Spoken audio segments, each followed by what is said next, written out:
The chairman of the Subcommittee on Cybersecurity, Mr. Ratcliffe. Mr. Ratcliffe from Texas is recognized. Thank you, Mr. Speaker. I rise today in support of the Cybersecurity and Infrastructure Security Agency Act of 2017. Mr. Speaker, we're here today to take action on what I believe is the defining public policy challenge of our generation, the cybersecurity posture of the United States. We have seen cyber attacks hit every sector of our economy with devastating impacts to both government agencies and to the private sector alike. And it's our duty to ensure that we are doing our very best to defend against the very real threats that our cyber adversaries now pose.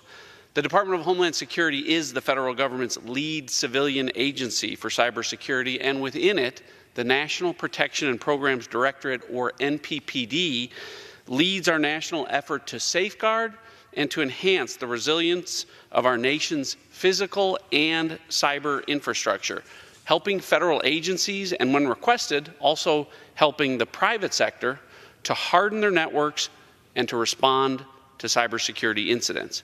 As the cyber threat landscape continues to evolve, Mr. Speaker, so should the Department of Homeland Security. H.R. 3359 elevates the cybersecurity and the infrastructure security missions of NPPD to strengthen the federal government's ability to react and act to the changing threat landscape.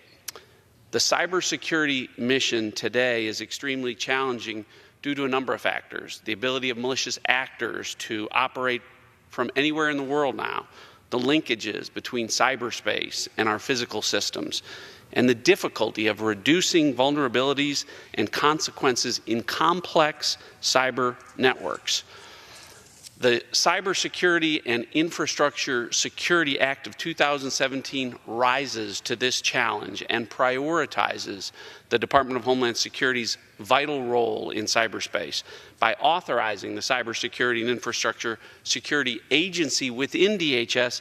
This bill establishes the structure, the nomenclature, and the flexibility to best serve the American people. The Cybersecurity and Infrastructure Security Agency will be structured to best work with partners at all levels of government, from the private and the nonprofit sectors, to share information and to build greater trust in order to make our cyber and our physical infrastructure more secure. This bill provides the necessary overarching structure and the interdepartmental flexibility to best allow DHS to execute its mission in both cybersecurity and the infrastructure security space.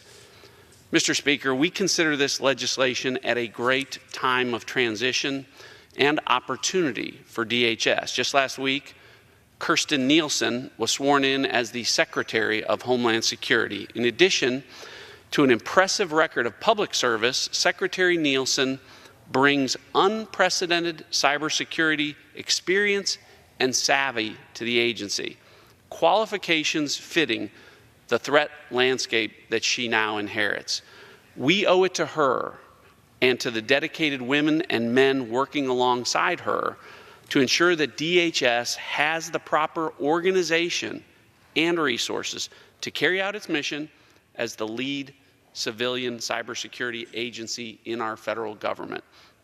I want to thank Chairman McCall for his leadership and his dogged determination in this effort and getting this bill to the floor, as well as the other committees of jurisdiction who worked closely to craft this compromise.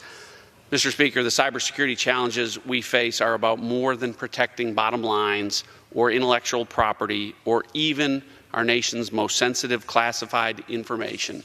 Ultimately, our obligation as lawmakers to be productive cybersecurity stewards stems from a fundamental obligation to safeguard the American people. This is what we aim to do with this legislation, and I urge my colleagues to join me in supporting it. I thank you, and I yield